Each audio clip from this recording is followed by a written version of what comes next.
pessoal. Muito boa, né? Eu saí daqui pra ir lá pra você estar no churrasco. Você foi lá?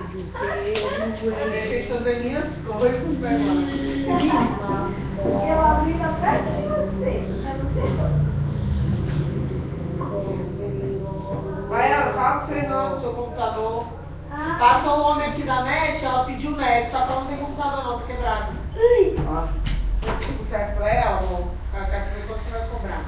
Não sei nem o que é, tá falando? Ele não sai da tela. Chega naquela tela pra iniciar, ele inicia. Eu tenho medo de muita coisa. Computador ou notebook?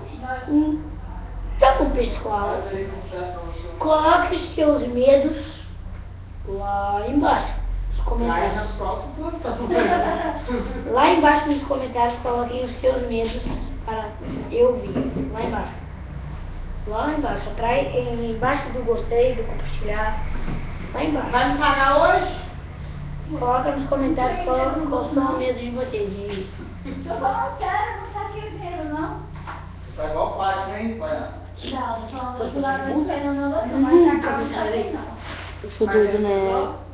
Pagou? Coloque seus medos nos Cara, comentários. vou falar uma coisa sincera pra você. Por favor. Eu acho que você está muito mole com esse Fernando, cara.